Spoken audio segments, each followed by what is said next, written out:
Welcome, everyone, to wherever you're watching this. Love Vibe TV, Super Loved, maybe somewhere else. I am Macy Matarazzo, a love and relationship expert for singles, and I wanted to bring a little conversation into this space about what are we making so wrong about ourselves.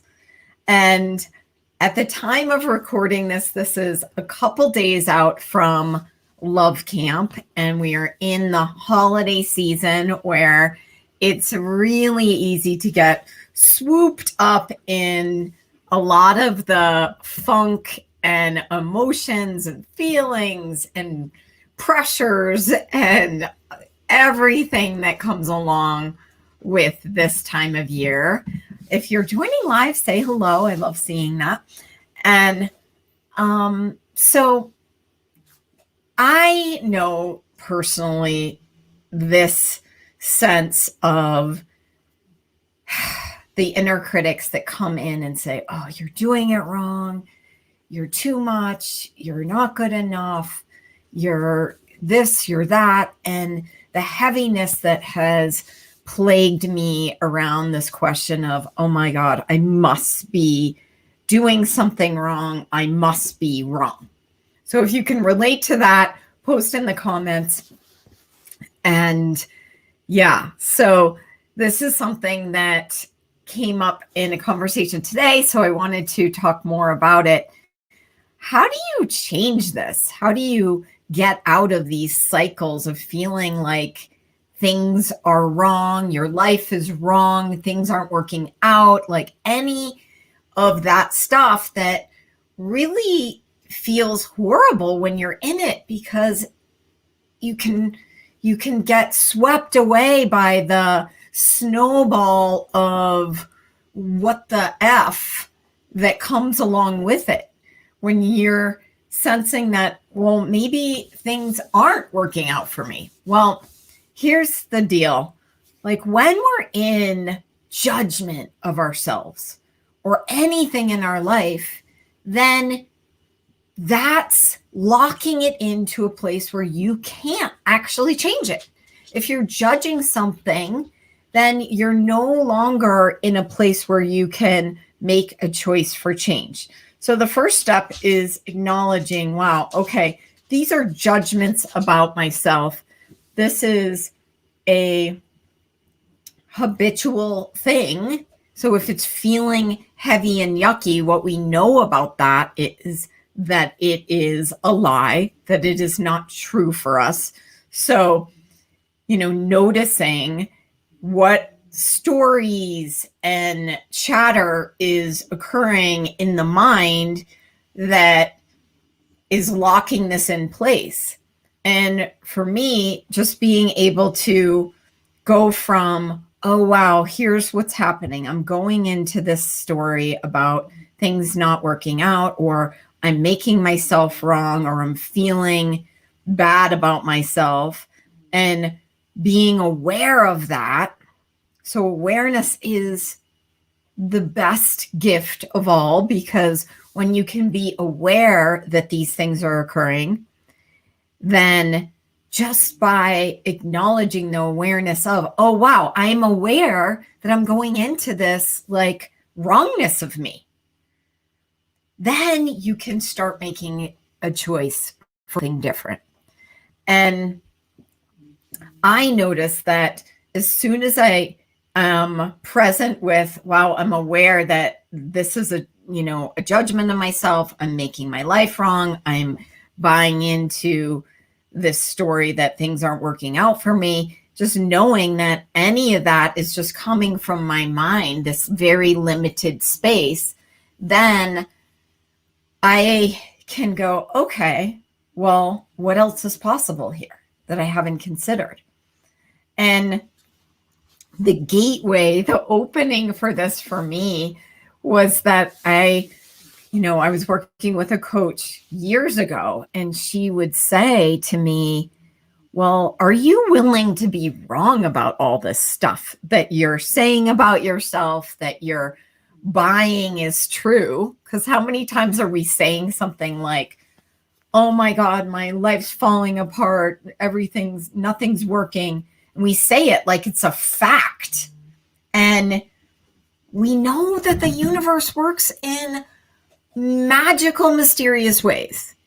And you know this because you can look back, and you can do this right now. You can look back into your life and you can see those places where you thought, oh my gosh, seemed like the worst thing that ever happened.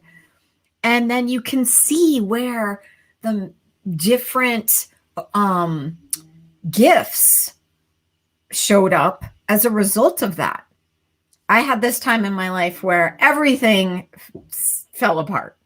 I had a business that face planted. I had to sell all my properties. I didn't have any money. I didn't have stuff. I didn't have a job. Like, I didn't have anything happening. How do you even get out of that? And looking back, that was the moment when I found Kundalini yoga. I met certain people. I experienced living situations I never thought would be so amazing. I was able to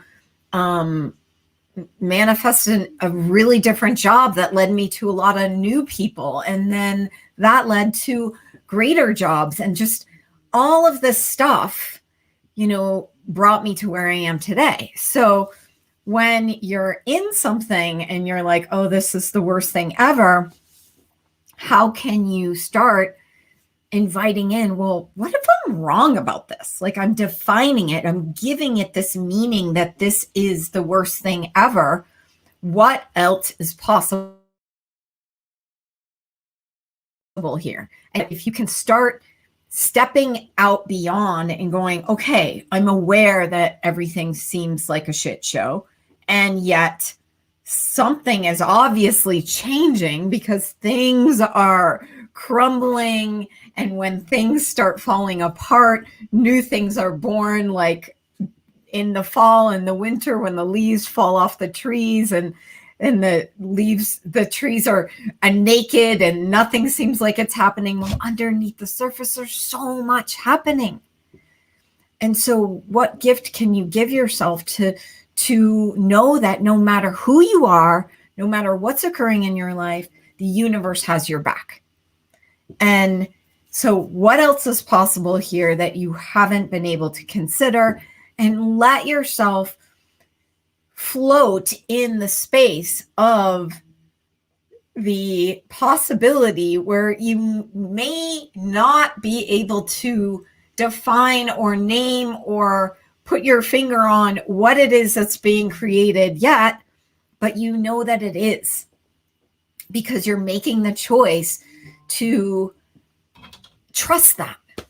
And I know it's really hard. So the point is that if you stay in the judgment, if you stay in this meaning, this definition of, oh my gosh, something is wrong, it's bad, then guess what you get? Wrong and bad.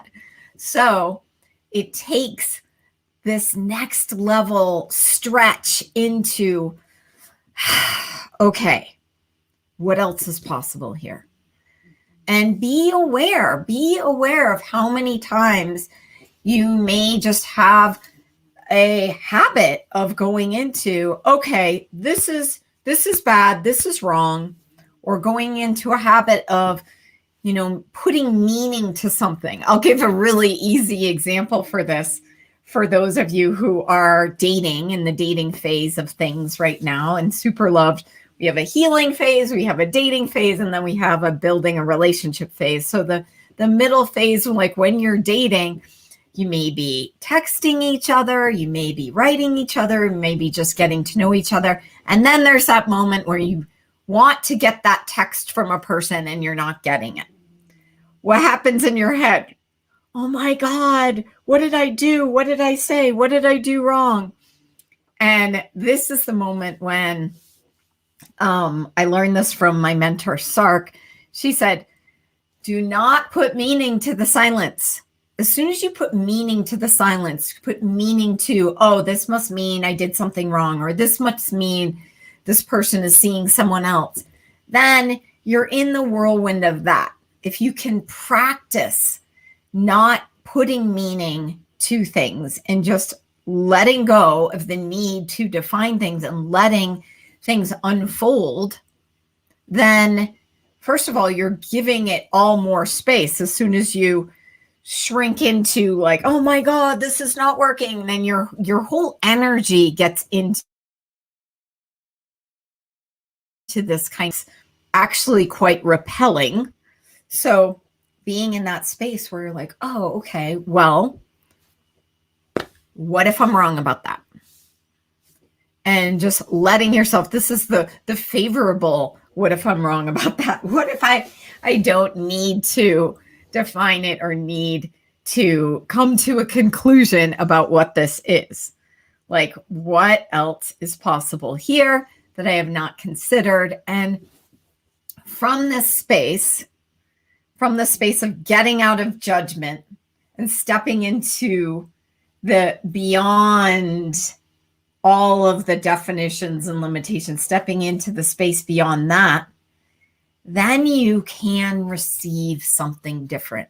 And I can't tell you what that's going to be, but you can be in the space where possibilities, inspirations, connections, magic, miracles, even synchronicities occur. So I invite you to be aware of this, because during this time of year where there's a lot of, this is what you should do, this, you should be going to parties, you should be hanging out with family, you should be, in the holiday spirit. And there's all of this that may not be aligned with you in that moment, or may not be something you're actually wanting to choose, then let yourself really be a support for you. And if you're someone who would like to holiday times, then I invite you to come join us in my free 5-day love camp. This is a 5-day adventure virtual retreat for women where we do go deep in some practices, but they're very simple practices that you can do in less, if you want, you can do less than 5 minutes a day at camp, or you can do a whole lot more, because there's a lot of opportunities for creation and possibility and growth and transformation, and actually using this time for you to give yourself the gift of consciously creating whatever it is that you want in the new year. And many of you I know are asking for a love relationship. So I'm going to focus a lot on what you can do specifically for that. So if you'd like to join us, there is a link that I did not put on there, but I'll put it in the comments, but it's www.getsuperloved.com/lovecamp 2021.